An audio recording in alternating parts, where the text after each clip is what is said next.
सध्या मी वडाळा परिसरामध्ये आहे आणि वडाळा परिसरामध्ये आपण पाहतो की मोनोरेल बंद पडल्यानंतर ते अजून सुद्धा ट्रॅकवरती आहे। या मोनोरेलमध्ये एकूण 17 प्रवासी सकाळच्या सुमारास प्रवास करत होते, मात्र अचानकपणे ट्रॅकवरती मध्येच बंद पडल्यामुळे अग्निशमन दलाच्या जवानांना पाचारण करण्यात आलेलं होतं आणि त्यांच्या मदतीनं या 17 प्रवाशांना दुसऱ्या मोनोरेलमध्ये शिफ्ट करण्यात आलं आणि मात्र अजून सुद्धा तांत्रिक कारण जे आहे ते सॉल्व्ह झालेलं नाही आणि म्हणून मोनोरेल ही ट्रॅकवरती थांबल्याचं पाहायला मिळते। दुसरीकडे त्यांची जी टेक्निशियन टीम आहे ती सध्या मोनोरेलमध्ये आपल्याला पाहायला मिळते आणि ते हा जो प्रॉब्लेम आहे तो सोडवण्याचा प्रयत्न करतात। खाली अग्निशमन दलाचे जवान अजून सुद्धा उपस्थित आहेत, ते रेस्क्यू ऑपरेशनमध्ये सुद्धा सहभागी झालेले होते आणि आताही आपण पाहतो की एकाच ट्रॅकवरती या दोन मोनोरेल तांत्रिक कारणामुळे एक मोनोरेल बंद पडल्यामुळे दुसरी सुद्धा मोनोरेल जी आहे ती खोळंबून पडलेली आहे।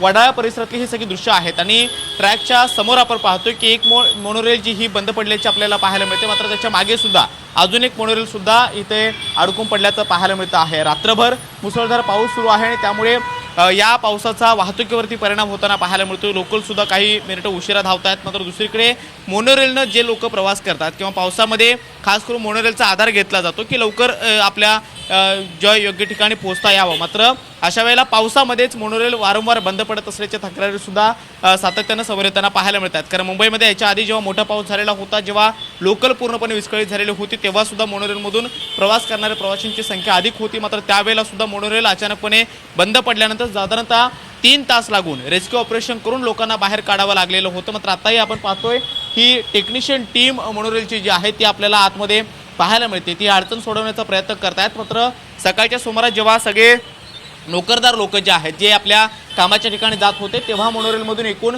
17 प्रवासी प्रवास करत होते, मात्र अचानकपणे मोनोरेल या वडाळा परिसरामध्ये बंद पडले आणि त्यानंतर ट्रॅक करून ती हालत नव्हती, म्हणून बराच वेळ वाट पाहून अग्निशमन दलाच्या जवानांना सुद्धा या ठिकाणी बोलवण्यात आलं। अग्निशमन दल या ठिकाणी पोहोचलं आणि त्यानंतर 17 प्रवाशांना दुसऱ्या एका बाजूच्या ट्रॅकवरती असणाऱ्या दुसऱ्या मोनोरेलमध्ये शिफ्ट करण्यात आलेलं आहे। सध्या मोनोरेलमध्ये एकही प्रवासी नाहीये, मात्र त्यांची टेक्निशियन टीम जी आहे ती हा जो काही प्रॉब्लेम आहे तो सोडवण्याचा प्रयत्न करते आहे। वडाळ्याच्या खालच्या या सगळ्या परिसरामध्ये आपण पाहतोय की खाली अग्निशमन दलाचे जवान सुद्धा या ठिकाणी पाहायला मिळत आहेत, त्यांची गाडी सुद्धा अजून आहे आणि जवळपास 3 अग्निशमन दलाच्या गाड्या या ठिकाणी रेस्क्यू ऑपरेशनच्या दरम्यान पोहोचलेल्या होत्या, मात्र आता त्यापैकी एक गाडी या ठिकाणी पाहायला मिळते आहे। अजून सुद्धा अडचण ही सुटलेली नाही आणि म्हणून मोनोरेल जोपर्यंत ट्रॅकवरून हलत नाही तोपर्यंत अग्निशमन दलाचे जवान जे आहेत ते सुद्धा या ठिकाणी पाहायला मिळणार आहेत। सध्या तरी आपण पाहतो की हा प्रॉब्लेम सोडवण्याचा प्रयत्न मोनोरेलच्या जे काही टेक्निशियन डिपार्टमेंटचे जे काही कर्मचारी आहेत, अधिकारी आहेत, ते सध्या तरी करताना पाहायला मिळत आहेत।